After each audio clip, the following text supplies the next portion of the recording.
Hello friends, my name is Abhishek Verma और Code मंत्रा web learn में आपका स्वागत है। लास्ट 2 लेक्चर्स की अगर बात की जाए तो लास्ट 2 लेक्चर्स मैंने आपको ये बताया था कि अगर आपको जावा लैंग्वेज में किसी प्रोग्राम को रन करना है, डेवलप करना है, तो उसको रन और डेवलप करने के लिए आपको कुछ बेसिक सॉफ्टवेयर को इंस्टॉल करना पड़ेगा, जिनके बिना आप जावा लैंग्वेज में डेवलपमेंट नहीं कर सकते।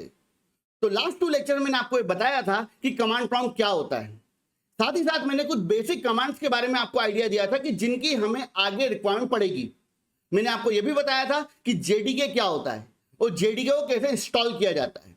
डन। इसके अलावा हमने बात की थी पाथ सेटिंग के बारे में और साथ ही साथ मैंने आपको यह बताया था कि वीएस कोड क्या है और वीएस कोड के कौन कौन से एक्सटेंशन हमें इनिशियली रिक्वायरमेंट है जावा एप्लीकेशन डेवलपमेंट के लिए। डन। तो आज की बात की जाए तो आज से अपन स्टार्ट करेंगे हमारे फर्स्ट जावा प्रोग्राम को। जावा लैंग्वेज में पहला प्रोग्राम कैसे डेवलप किया जाएगा, हम उसके बारे में आज डिटेल में डिस्कशन करेंगे। डन। अब ध्यान दीजिएगा प्लीज। तो यहां पर अगर अपन जावा लैंग्वेज की बात करें तो जावा एक ऑब्जेक्ट ओरिएंटेड प्रोग्रामिंग लैंग्वेज है। डन। मतलब आप एक पॉइंट को पहले यहां पे समझ लो कि जावा लैंग्वेज में अगर आपको कोई भी वर्क करना है, छोटे से छोटा काम या बड़े से बड़ा काम, आपको हर केस में क्लास की रिक्वायरमेंट पड़ेगी, क्योंकि जावा लैंग्वेज कैसी है? ऑब्जेक्ट ओरिएंटेड, और ऑब्जेक्ट ओरिएंटेड का पहला प्रिंसिपल ही क्या है? क्लास। विदाउट एनी क्लास आप जावा लैंग्वेज में कोई भी प्रोग्राम डेवलप नहीं कर पाओगे। डन। तो चलिए स्टार्ट करते हैं हमारे पहले प्रोग्राम के साथ में। तो यहां पर सबसे पहले मैं मेरे कंप्यूटर में कहीं पर, आप जहां चाहो आपके कंप्यूटर में आप चाह सकते हो, तो मैं मेरे कंप्यूटर की जो ई ड्राइव है, इस ई ड्राइव में एक फोल्डर क्रिएट कर रहा हूं जिसमें मैं मेरे प्रोग्राम को क्या करूंगा? सेव करूंगा। तो मैंने एक फोल्डर क्रिएट करा और इस फोल्डर का नाम दे दिया, मान लीजिए for example Java programmes. That's it. Done. अगर आपको लगता है तो आप एफ ड्राइव में क्रिएट करो, जी ड्राइव में क्रिएट करो, जहां क्रिएट करना है कर सकते हो, कोई इशू नहीं है। डन। बट एक चीज ध्यान रखना, सी ड्राइव में आपके कंटेंट को सेव मत करना, क्योंकि कई बार सी ड्राइव में अगर आपके प्रोग्राम को सेव करोगे तो उस केस में आपको कुछ इश्यूज आ सकते हैं सिक्योरिटी वाइज। डन। तो दैट्स व्हाई सी ड्राइव को छोड़ के, जिसमें आपका ओएस इंस्टॉल्ड है, उस ड्राइव को छोड़ के आप किसी अदर ड्राइव को चूज कर सकते हो। डन। चलिए अब आगे बढ़ते हैं। अब यहां पर मेरा काम क्या है? मैं यहां पर चाहता हूं कि मेरे जितने भी प्रोग्राम में बनाऊंगा वो सारे के सारे प्रोग्राम में इस पर्टिकुलर फोल्डर में सेव करना चाहता हूं। डन। अब इसके लिए सबसे पहले मैं इस पर्टिकुलर फोल्डर को वीएस कोड में ओपन करता हूं। तो यहां पर इस फोल्डर को अगर आपको वीएस कोड में ओपन करना है तो इसके ऊपर राइट क्लिक करो और यहां पर आपको सीधे ऑप्शन मिल जाएगा ओपन विथ कोड।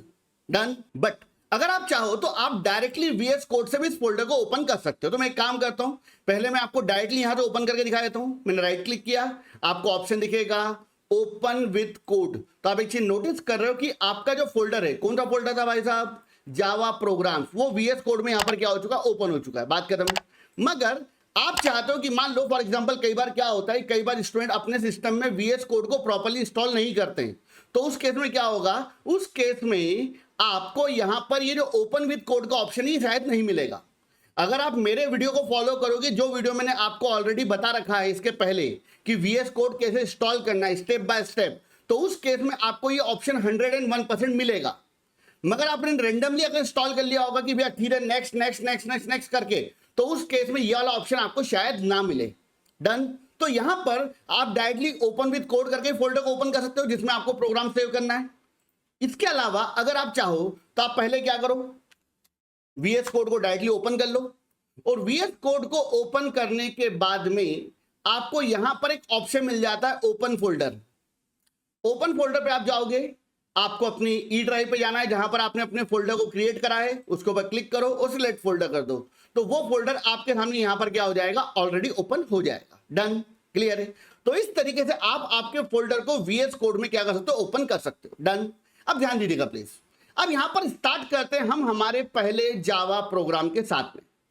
अब यहां पे एक चीज ध्यान दीजिएगा प्लीज, जैसे अगर आप सभी की बात की जाए तो आप सभी क्या करते हो? अगर आपको सी लैंग्वेज में कोडिंग करना है तो आप क्या करते हो? पहले एक फाइल क्रिएट करते हो और जिसमें आप आपका प्रोग्राम लिखोगे, तो वो जो फाइल है जिसमें आप अपना प्रोग्राम लिखते हो वो क्या कहलाती है? उसे बोला जाता है सोर्स कोड या सोर्स फाइल। डन। तो यहां पर मैं सबसे पहले एक फाइल क्रिएट कर रहा हूं।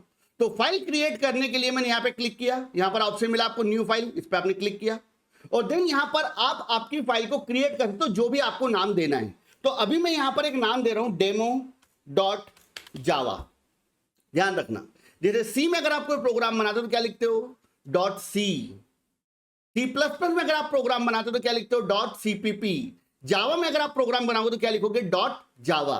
तो यहां पर अगर मैं इस फाइल की बात करूं तो फाइल का नाम क्या है? यहां पर डेमो। डेमो फाइल का नाम है। और डॉट जावा की बात की जाए तो ये क्या है? ये उस फाइल का एक्सटेंशन है। डेमो नेम ऑफ फाइल और जावा एक्सटेंशन। एक्सटेंशन ये बता रहा है कि जो फाइल आपने बनाई है फाइल किस कैटेगरी की फाइल है। डन। तो ये एक जावा कोड है, जावा प्रोग्राम है। डन। अब यहां पर जावा की बात की जाए तो जावा में अगर आप किसी फाइल का कोई नाम देते हो, जैसे यहां पे नाम दिया डेमो, इसके अलावा आप जो चाहो वो नाम दे सकते हो। तो जो भी नाम आप यहां पर दोगे उस नाम को देने के कुछ रूल होते हैं, कुछ बिहेवियर्स होते हैं, उनको अपन डिस्कस करेंगे आगे डिटेल में। मगर अभी की बात करें तो मैंने फाइल का नाम क्या दिया है? डेमो डॉट जावा। बात खत्म। अब यहां पर आपको एक पॉइंट को समझना पड़ेगा। सबसे पहला पॉइंट इंपॉर्टेंट ये है कि अगर जावा लैंग्वेज की बात की जाए तो जावा एक ऑब्जेक्ट ओरिएंटेड प्रोग्रामिंग लैंग्वेज है। और अगर आपने ऑब्जेक्ट ओरिएंटेड प्रिंसिपल को पहले पढ़ा है C++ में या किसी अदर लैंग्वेज के अंदर, तो मैं आपको चीज क्लियर कर देता हूं कि ऑब्जेक्ट ओरिएंटेड का कोई भी प्रोग्राम विथआउट क्लास नहीं बन सकता, क्योंकि ऑब्जेक्ट ओरिएंटेड का पहला प्रिंसिपल ही क्लास है। तो एक चीज ध्यान रखना, अगर आप जावा लैंग्वेज में कोई भी प्रोग्राम बनाओगे तो उस प्रोग्राम को बनाने के लिए आपको यहां पर कहीं ना कहीं एक क्लास क्रिएट करना पड़ेगी। Without any class you can't create a single program in Java. Done. तो चलिए आगे बढ़ते हैं। अब यहां पर मैंने क्या किया, मैंने इस पर्टिकुलर फाइल में डेमो डॉट जावा फाइल की बात की जाए तो यहां पर मैंने क्लास क्रिएट कर दी है। डन। और इस क्लास की बात की तो इस क्लास का नाम दे दिया, मान लीजिए मैंने डेटा। डन। अब एक चीज ध्यान रखना, आप जो चाहो वो नाम दे सकते हो, मगर क्लास का जो नेम होता है उस नेम को देने के कुछ कन्वेंशन होते हैं, कुछ रूल्स होते हैं, उनको अपन समझेंगे आगे डिटेल में। मगर अभी की बात की जाए तो मैं अभी उतना डिटेल में नहीं जा रहा हूं, क्योंकि अभी मेरा पहला टास्क है कि आपको यह समझ में आए कि जावा में पहले प्रोग्राम को कैसे कंपाइल और कैसे रन किया जाता है। डन। तो यहां पर आपने क्लास क्रिएट करी, क्लास का नाम क्या दिया? डेटा। डन। अब यहां पर एक चीज ध्यान रखना, क्लास के पहले अगर आपने ऑनलाइन कहीं से पढ़ा होगा तो वहां पर आपको कई बार एक वर्ड लिखा हुआ दिखता है, पब्लिक। डन। अब ये पब्लिक वर्ड का क्या मीनिंग है इसको मैं आगे डिटेल में डिस्कस करूंगा, मगर अभी अपन इसके बारे में बात नहीं कर रहे हैं। डन। तो यहां पर क्या किया, यहां पर आपने क्लास बनी, क्लास का नाम क्या दिया? डेटा। अब अगर आप चाहो तो आप एक फाइल के अंदर अगर आप चाहो तो आप एक फाइल के अंदर मल्टीपल क्लास क्रिएट कर सकते हो। तो जैसे आपकी फाइल का नाम क्या है यहां पर? डेमो डॉट जावा। तो डेमो डॉट जावा के अंदर आपने क्लास बने, उस क्लास का नाम दिया डेटा, और यहां पर मैं एक क्लास और क्रिएट कर रहा हूं और उसका नाम दे दिया, मान लीजिए मैंने मेटा। डन। डेटा और मेटा। अब यहां पर कई स्टूडेंट के माइंड में क्वेश्चन आएगा कि सर मेरी बात की जाए तो मैंने सी लैंग्वेज नहीं पढ़ रखी है, C++ नहीं पढ़ रखी है, तो मुझे ये नहीं आइडिया कि क्लास क्या होती है। तो मैं आपको एक चीज क्लियर कर देता हूं कि क्लास की अगर बात की जाए तो क्लास को मैं डिटेल में क्लियर करूंगा जब मैं आपको टॉपिक बताऊंगा ऑब्जेक्ट ओरिएंटेड प्रोग्रामिंग। डन। तो उस समय मैं डिटेल में बात करूंगा क्लास क्या होती है। बट एट द टाइम अगर बात की जाए तो आपको ये मान के चलना है कि क्लास होती है, बस होती है, बात खत्म। डन। अब यहां पर आपने दो क्लास क्रिएट करी, पहली क्लास का नाम क्या है? डेटा, और दूसरी क्लास का नाम क्या है यहां पर? मेटा। और दोनों इंडिपेंडेंट क्लास है, दोनों का आपस में कोई रिलेशन अभी नहीं है। अब यहां पे ध्यान दीजिएगा प्लीज। नॉर्मली अगर अपन सी लैंग्वेज की बात करें तो सी लैंग्वेज में आपने पढ़ा होगा कि किसी भी प्रोग्राम की अगर बात की जाए तो हर प्रोग्राम का एक स्टार्टिंग पॉइंट होता है। स्टार्टिंग पॉइंट जहां से आपका प्रोग्राम वर्क करना स्टार्ट करता है, शुरू करता है। डन। और वो स्टार्टिंग पॉइंट क्या होता है? मेन।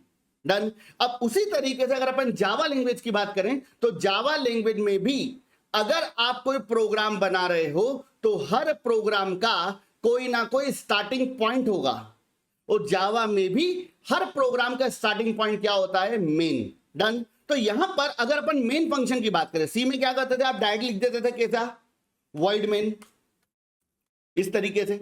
मगर एक चीज ध्यान रखना, जावा की बात की जाए तो जावा में अगर आपको मेन फंक्शन भी बनाना है तो उस केस में आपको क्लास का यूज करना पड़ेगा। मेन फंक्शन भी क्लास के अंदर ही होगा। तो यहां पर क्या किया, मैंने जो डेटा नाम की क्लास बनाई है, इस क्लास के अंदर मैंने मेरा मेन फंक्शन डिफाइन कर दिया। अब यहां पर जावा के अंदर अगर आपको मेन फंक्शन लिखना है तो उसको लिखने का तरीका थोड़ा सा अलग होता है। आप सबसे पहले लिखोगे पब्लिक, देन आपने वर्ड लगा दिया स्टैटिक, देन आपने वर्ड लगा दिया void, उसके बाद आप लिखोगे मेन। वहां पर क्या करते थे आप सी लैंग्वेज के अंदर डायरेक्ट लिख देते थे void main या int main, मगर जावा में ऐसा नहीं है। यहां पर क्या लिखा आपने, पब्लिक स्टैटिक void main, और उसके बाद में आपको ब्रैकेट लगाना है, और ब्रैकेट के अंदर आपको यहां पे मेंशन करना है स्ट्रिंग। अब ध्यान रखना, ये जो स्ट्रिंग है इसका एस कैपिटल है। क्यों कैपिटल है उसका रीजन दूंगा मैं आगे। डन। तो यहां पर आपने क्या करा, स्ट्रिंग लिखा और स्ट्रिंग का एस कैपिटल है, और उसके बाद में आपने यहां पे लिख दिया ARGS, और यहां पर आपको क्या करना है, इस तरीके से एक ब्रैकेट सिंबल बनाना है। डन। अगर आपने सी लैंग्वेज पढ़ रखी है तो आपको पता होगा कि ये किसका सिंबल है, ये अरे का सिंबल है। डन। तो यहां पर फंक्शन कौन है आपका, main, public static void main, bracket के अंदर स्ट्रिंग ARGS। डन। आपको इसी तरीके से मेन को लिखना है, कोई चेंजेस नहीं करना है। इस पूरी लाइन के अंदर केवल और केवल जो एस है वो कैपिटल है, बाकी सब स्मॉल है। डन। आगे बढ़ते हैं। अब यहां पर आप एक चीज नोटिस कर रहे हो कि आपके पास दो क्लास अवेलेबल है, एक क्लास डेटा और दूसरी क्लास मेटा। डन। अब डेटा नाम की जो क्लास है, उस डेटा क्लास के अंदर आपने क्या करा है, आपने उसके अंदर एक मेन फंक्शन बना दिया है। अब मैं आपको एक पॉइंट क्लियर कर देता हूं, ध्यान रखना, ऐसा बिल्कुल भी जरूरी नहीं है कि अगर आपने जावा लैंग्वेज में कोई क्लास बनाई है तो उस क्लास के अंदर मेन फंक्शन होना चाहिए। ऐसा बिल्कुल जरूरी नहीं है। कई क्लासेस ऐसी होंगी जिनमें आपको मेन फंक्शन की रिक्वायरमेंट नहीं होगी। डन। तो यहां पर आपके पास दो क्लास है, पहली क्लास डेटा, दूसरी क्लास मेटा। डेटा की बात की जाए तो डेटा वो क्लास है जिसमें आपने मेन फंक्शन बनाया है। डन। तो इस केस में वो क्लास जिसमें मेन फंक्शन अवेलेबल होता है उसे बोला जाता है मेन क्लास। नाम कुछ भी हो सकता है, रिमेंबर, मैं इसको मेन क्लास इसलिए बोल रहा हूं क्योंकि इसके अंदर मेन फंक्शन है। नाम डेटा है चलेगा, तो ऐसी क्लास जिसके अंदर मेन फंक्शन अवेलेबल होगा उसे क्या बोला जाएगा, मेन क्लास। और ऐसी क्लास जिसमें मेन फंक्शन अवेलेबल नहीं होगा उसे बोला जाएगा यूटिलिटी क्लास। डन। तो दो कैटेगरी है, मेन क्लास और यूटिलिटी क्लास। डन। वो क्लास जिसके अंदर मेन फंक्शन होगा वो मेन क्लास, और वो क्लास जिसके अंदर मेन फंक्शन नहीं होगा वो कौन सी क्लास है, आपकी utility class. Done. Remember, without main function भी प्रोग्राम बनाया जा सकता है। बात खत्म। तो चलिए आगे बढ़ते हैं। तो अभी तक आपने क्या किया, अभी तक आपने सबसे पहले demo.java नाम की एक फाइल बनाई।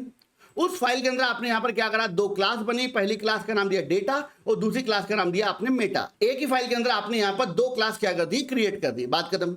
अब यहां पर अगर इस पर्टिकुलर प्रोग्राम की बात की जाए तो इस पर्टिकुलर प्रोग्राम में मैंने कहीं पर भी कोई हेलो वर्ल्ड प्रिंट नहीं कराया है, ना ही मैंने कोई 2 नंबर के एडिशन का प्रोग्राम बनाया है।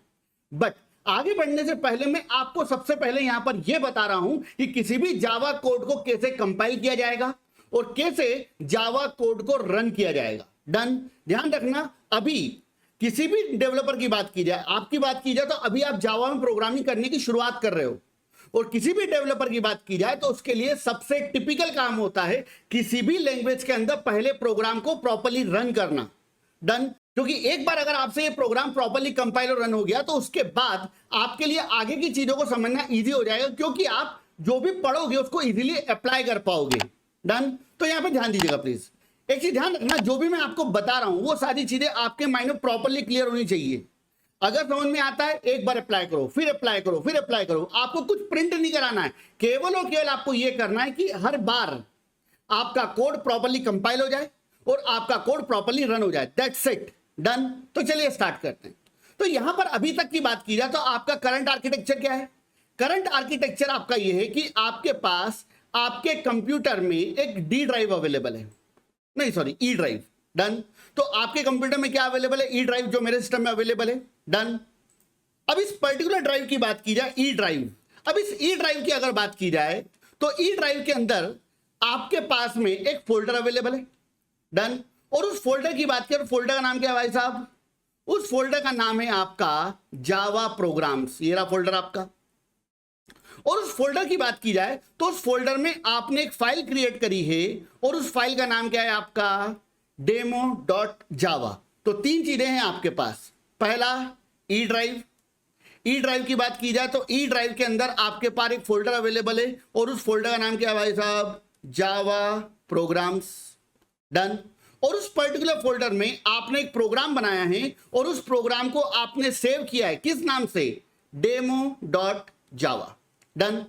अब ध्यान दीजिएगा प्लीज, आपका पहला काम क्या है, आपका पहला काम है कि आपको इस कोड को कंपाइल करना है। रिमेंबर, दो प्रोसेस होंगी, पहला काम कोड को कंपाइल करना, दूसरा काम उस कोड को रन करना। अब ध्यान दीजिएगा प्लीज, अगर आपको इस कोड को कंपाइल और रन करना है तो इसके लिए हम सबसे पहले एक सॉफ्टवेयर ओपन कर रहे हैं और उसका नाम क्या है भाई साहब, कमांड प्रॉम्प्ट। डन।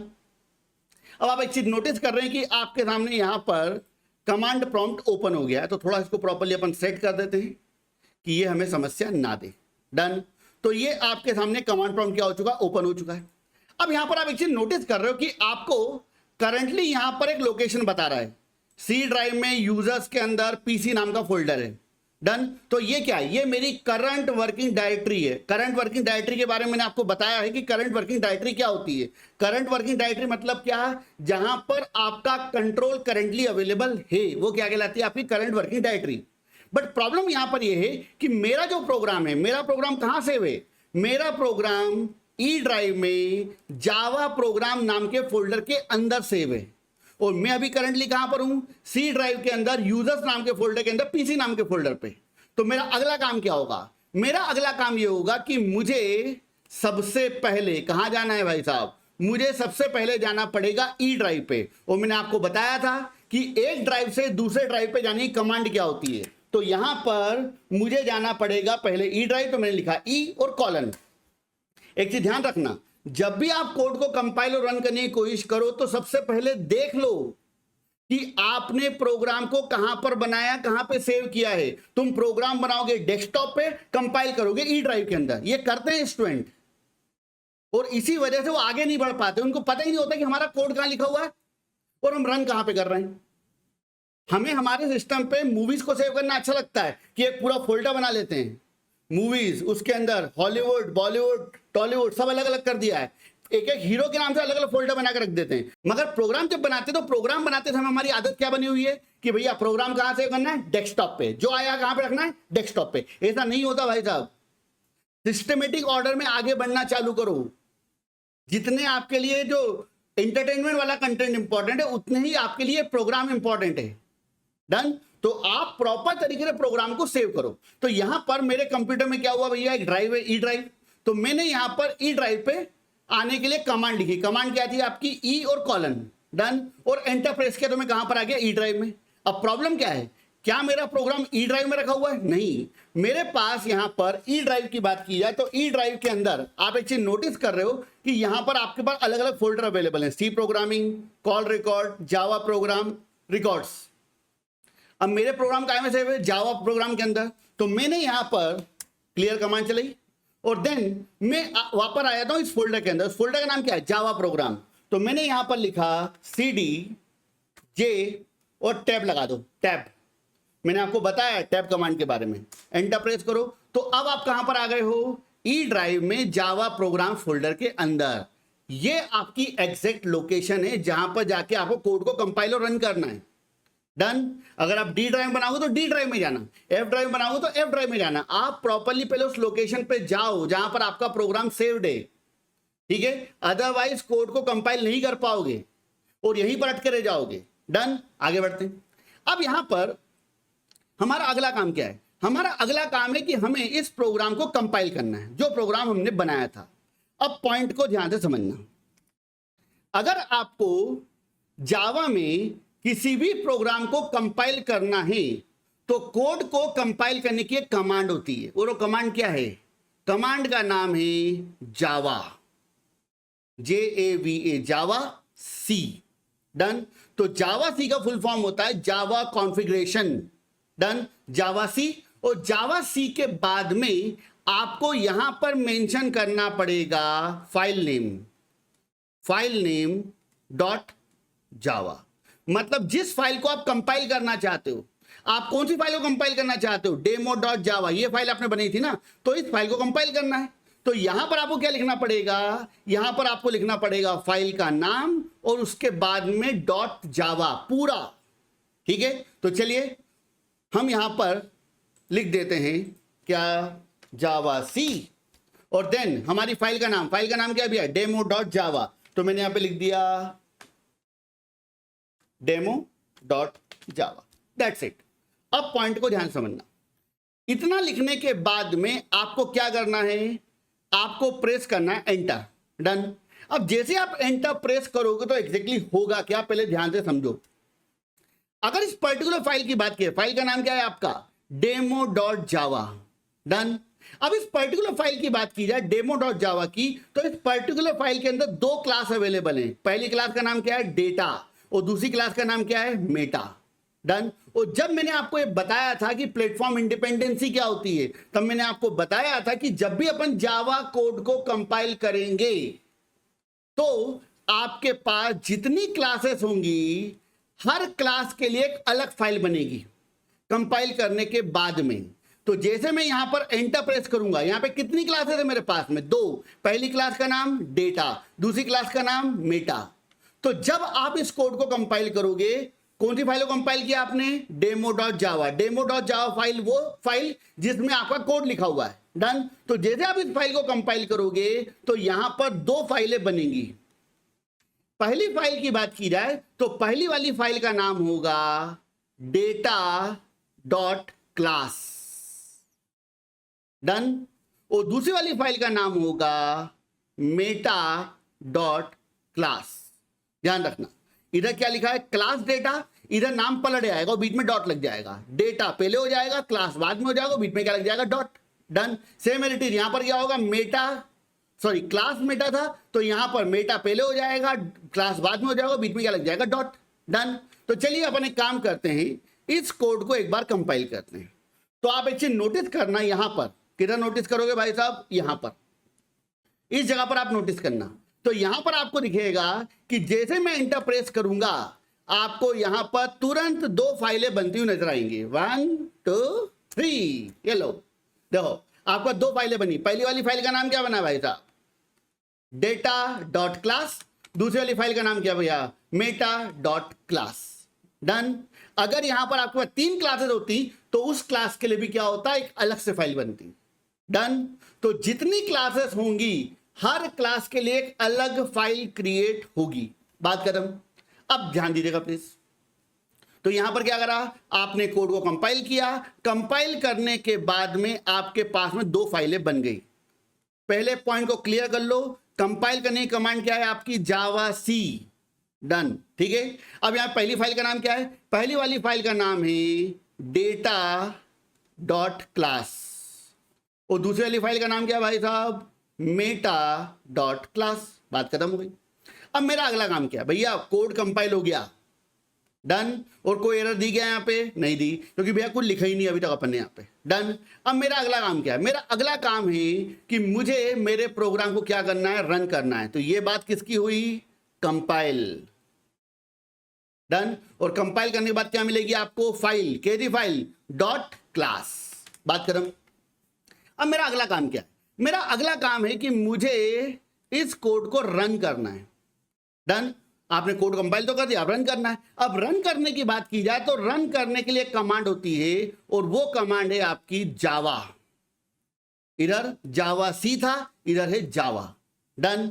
और जावा लिखने के बाद में आप यहां पर मेंशन करोगे आपकी उस क्लास का नाम जिसमें आपका मेन फंक्शन अवेलेबल है, डन। तो यहां पर आपको क्या मेंशन करना है, नेम ऑफ मेन क्लास।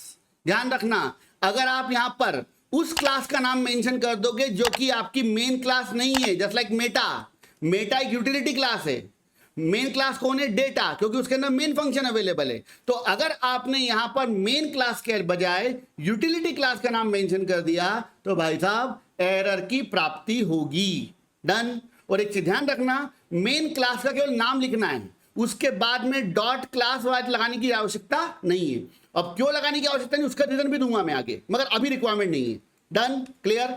तो हमें क्या करना है, हमें अब उस कोड को रन करना है, क्लियर। अब कोड को रन करने के लिए हमने यहां पर लिखी कमांड जावा, और जावा के बाद क्या मेंशन करना है आपको, कौन सी क्लास का नाम, डेटा क्लास या मेटा क्लास। रिमेंबर, हम यहां पर मेंशन करेंगे हमारी मेन क्लास, और मेन क्लास कौन सी है आपकी, डेटा। तो मैंने यहां पे क्या लिख दिया भाई साहब, मेटा। मेटा मैंने इसलिए लिखा भाई साहब क्योंकि आप ट्राई भी नहीं करोगे, मुझे पता है। तो एक बार मैं दिखा देता हूं कि अगर मेटा लिखूंगा तो क्या होगा।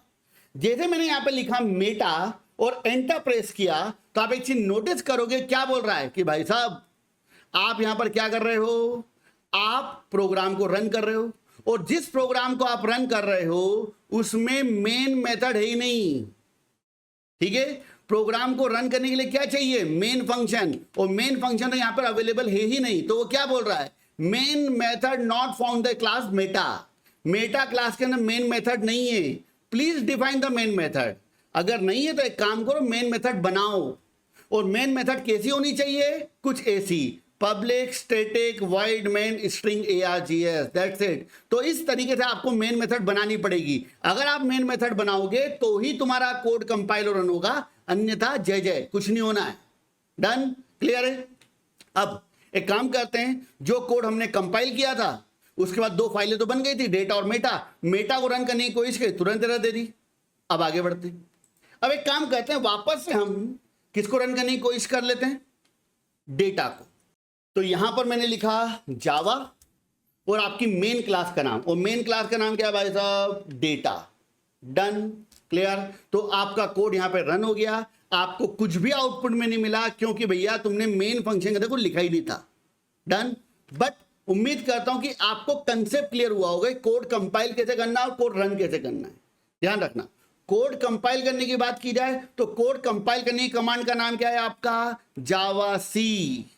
और कोड को रन करने की कमांड का नाम क्या है आपका, जावा। कोड को कंपाइल करोगे तो आपको फाइल का पूरा नाम लिखना विथ एक्सटेंशन .java लगाना पड़ेगा, मगर जब कोड को रन करोगे तो केवल और केवल आपको आपकी क्लास का नाम लिखना है, उसके बाद में डॉट क्लास लगाने की आवश्यकता बिल्कुल भी नहीं है। क्लियर है। अब फाइनल कंक्लूजन समझ लो, जब हम कोड को कंपाइल करते हैं, कंपाइल, डन। तो जब हम कोड को कंपाइल करते हैं तो कंपाइल करने के लिए हम कौन सी फाइल का यूज करते हैं, .java। डॉट जावा क्या है आपका, सोर्स कोड, जिसमें आपने प्रोग्राम लिख रखा है, ये नहीं .java फाइल, ये आपका सोर्स कोड। बट जब आप कोड को रन करते हो तो रन करने के लिए आप .java फाइल का यूज नहीं करते हो, आप .class फाइल को रन करते हो। रिमेंबर, यहां पर आपने क्या लिखा, जावा डेटा, और डेटा फाइल की बात की जाए, data dot class, Meta dot class, ये कौन सी फाइल है, ये क्लास फाइल है। डन। तो यहां पर आपने क्या लिख दिया भैया, जावा, और उसके बाद आपकी मेन क्लास का नाम, मेन क्लास कौन है, डेटा, तो आपने डेटा लिख दिया। डन। तो कोड कंपाइल करने के लिए क्या चाहिए आपको, जावा फाइल। कोड रन करने के लिए आपको चाहिए डॉट क्लास फाइल। दूसरा इंपॉर्टेंट पॉइंट, आप एक चीज वापस से नोटिस करो कि मैं एक काम करता हूं, मैं इस कोड को वापस से कंपाइल करता हूं। ध्यान देना, इंपॉर्टेंट पॉइंट है, ये टेक्निकल क्वेश्चन है, पूछा जाता है, ध्यान दो। मैंने इस कोड को वापस से कंपाइल किया, मैंने लिखा जावा सी, और जावा सी लिखने के बाद में मैं यहां पर मेरे कोड को वापस से क्या करता हूं, कंपाइल करता हूं। तो मैंने यहां पे लिख दिया डेमो डॉट जावा, बात खत्म। अब आप एक चीज नोटिस कर रहे हो कि डेमो डॉट जावा के अंदर दो क्लासेस हैं, पहली क्लास कौन सी, डेटा, दूसरी क्लास कौन सी, मेटा। डेटा और मेटा दोनों क्लास की अगर बात की जाए तो आप एक चीज नोटिस कर रहे हो कि मेटा के अंदर मेन फंक्शन नहीं है, और मैं यहां पर क्या कर रहा हूं, मैं कोड को क्या कर रहा हूं, कंपाइल कर रहा हूं। क्या मुझे कोई एरर दी, नहीं। तो अगर आपसे यह क्वेश्चन पूछा जाए कि क्या ऐसी क्लास जिसमें मेन फंक्शन नहीं है उसे कंपाइल किया जा सकता है, खुल के बोलो, किया जा सकता है। कोड को कंपाइल करने के लिए मेन फंक्शन की आवश्यकता बिल्कुल भी नहीं है। डन। बट अगर आपसे पूछे कि क्या ऐसी क्लास जिसमें मेन फंक्शन नहीं है, क्या उसको रन किया जा सकता है, ना। डन। उस क्लास में जिसमें मेन फंक्शन अवेलेबल नहीं है उसको डायरेक्टली रन नहीं किया जा सकता, उसको यूज करने के अलग तरीके होते हैं, उनको अपन डिस्कस करेंगे अपकमिंग वीडियोस के अंदर। तो उम्मीद करता हूं कि आपको बेसिक आर्किटेक्चर समझ में आया होगा कि कैसे जावा कोड को कंपाइल और रन किया जाता है। डन। अब एक काम करते हैं, इतना कुछ किया है अपन तो हेलो वर्ल्ड तो प्रिंट करा के एक बार देख ही लें। तो यहां पर क्या किया भैया, मैंने जो आपका मेन फंक्शन है पब्लिक स्टैटिक वॉइड मेन, इसके अंदर मैंने एक स्टेटमेंट लिख दिया है system.out.println। मत सोचो कि क्या लिखा हुआ है, तो मैंने यहां पे लिख दिया हेलो कोड मंत्रा, बात खत्म। और देन उसके बाद में हम अगेन इस कोड को क्या करते हैं, वापस से कंपाइल और रन करते हैं। मैंने कोड कंपाइल किया, कोड को वापस से रन किया, आउटपुट क्या मिला, हेलो कोड मंत्रा। तो उम्मीद करता हूं कि आपको प्रोग्राम कैसे कंपाइल और रन किया जाता है ये समझ में आ गया होगा। रिमेंबर, ये मेटा क्लास की कोई आवश्यकता नहीं है, मैंने केवल आपको समझाने के लिए कंसेप्ट बताया था, ठीक है। तो मेटा अभी बनाने की जरूरत नहीं है। इस मेटा को मैं यहां से क्या कर देता हूं, डिलीट, डन, डिलीट कर दिया। तो मेटा क्लास की कोई रिक्वायरमेंट नहीं थी हमको, तो हमने केवल समझने के लिए उस कंसेप्ट को देखा था। क्लियर है? तो इस तरीके से आप क्या कर सकते हो, कोड को कंपाइल और रन कर सकते हो। मगर मैं फिर आपसे बोलूंगा, आपका पहला टास्क क्या है, ये हेलो वर्ल्ड का प्रोग्राम है ना, एज इट इज छाप दो, ठीक है। कोई दिमाग मत लगाओ। मैं आपसे केवल ये चीज बोलूंगा कि अपने सिस्टम में कोशिश करो, डी ड्राइव में जाओ, एक फोल्डर बनाओ, उसके अंदर एक और फोल्डर बनाओ, उसके अंदर एक और फोल्डर बनाओ, सोचो कि कोड कैसे कंपाइल और रन होगा। आपको उस फोल्डर तक जाने ही कमांड को प्रॉपर्ली अप्लाई करते आना चाहिए, फटाफट फटाफट फटाफट। ये चीजें जब तक नहीं होंगी तब तक आप कभी भी एक फ्लुएंट डेवलपर नहीं बन पाओगे। मैक्सिमम लोग इसी में घूमते रहते हैं कि मेरा प्रोग्राम कहां पर सेव है, प्रोग्राम डेस्कटॉप पे बना देते हैं, कंपाइल कहीं और कर रहे होते हैं, बोलते प्रोग्राम रन नहीं हो रहा हमारा। These are the basic mistakes, ठीक है। तो आज के लेक्चर में इतना ही। उम्मीद करता हूं कि आपको समझ में आया होगा कि जावा कोड को कैसे कंपाइल और रन किया जाएगा। इसमें अभी मैंने कुछ ज्यादा बताया नहीं, मैंने केवल आपको कोड को कंपाइल और रन करना बताया है। डन। इसके आगे बात करेंगे नेक्स्ट वीडियो में। हम कंप्यूटर प्रोग्रामिंग के इंपॉर्टेंट कंसेप्ट्स को आसान भाषा में विथ रियल लाइफ एग्जांपल आप तक पहुंचाते हैं, जो कि आपकी लॉजिकल थिंकिंग को इंप्रूव करने में हेल्प करेगा। अगर आपको हमारा ये कंटेंट और एक्सप्लेनेशन अच्छा लगता है तो प्लीज हमारे चैनल को सब्सक्राइब करें। ये आपके लिए तो फ्री है, लेकिन इससे हमें और नए प्रोग्रामिंग रिलेटेड वीडियोस को बनाने के लिए मोटिवेशन मिलता है।